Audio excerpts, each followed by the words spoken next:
I recently visited the UNCC Botanical Garden plant sale, and it was on point. I had never been before, but everyone was telling me this was a plant sale to go to. They have the pricing clearly marked, and these are great prices. I was really impressed with the number of native plants that they had for sale, especially native azaleas. I think those are so cool. I'm actually kicking myself for not getting any.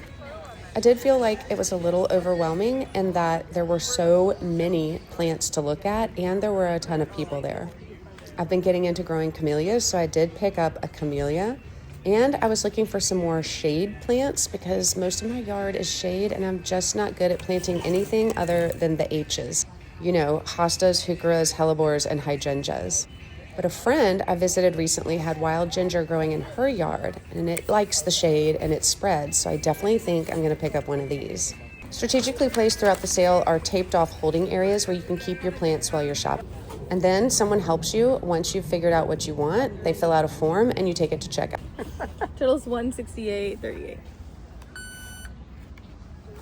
When I got the plants home, I put them in a partial shade spot and made sure to water them. I am so excited about this Jane Magnolia. Do I know where it's going to go? Absolutely not.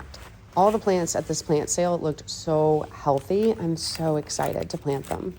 I'm going to get this wild ginger over in the shade garden and hope that it spreads a lot this year.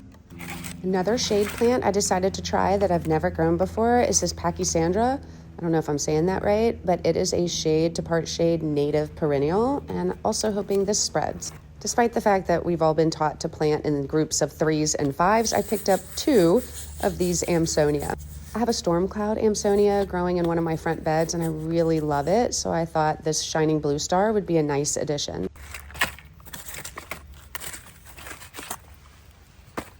Next up, and I actually did purchase 3 of these, is chocolate chip ajuga. I also don't know how to say that. I'm not good with plant names, but I've seen gardeners on socials talking about these, and these are like a low spreading ground cover that I'm excited to plant in several of my beds.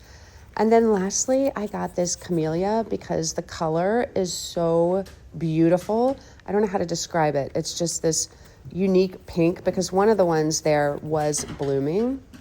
It's called Little Pearl. Also don't know where this is going to go, but that's okay. These are problems for another day. Here's one of the shade beds that I envisioned the Pachysandra and the ginger going in. I think the plants here struggle because of all the tree roots. They're competing for water and nutrients, but we're going to see if we can get some things to grow here. I've finally gotten some things in the ground, like the Amsonia. I chose to do one off by itself instead of doing a grouping of 3, but I did plant this one over near my storm cloud Amsonia that I currently have. I honestly have no idea where this Jane Magnolia is going to go. It was kind of an impulse buy. I did put my chocolate chip ajuga in the ground. I did one over here hoping it would do a great ground cover underneath that Japanese maple. And then I did 2 on our back flagstone pathway, which is kind of part sun, part shade, depending on the time of day. Over in the shade bed, I did get the wild ginger and the Pachysandra planted. However, pill bugs strike again. Look at the damage they did to the stem. I'm not sure this is going to survive. I don't know. So frustrated. I also chose to put the camellia over here because it gets a little bit of dappled sun. We're just going to see how it does. I can always move it.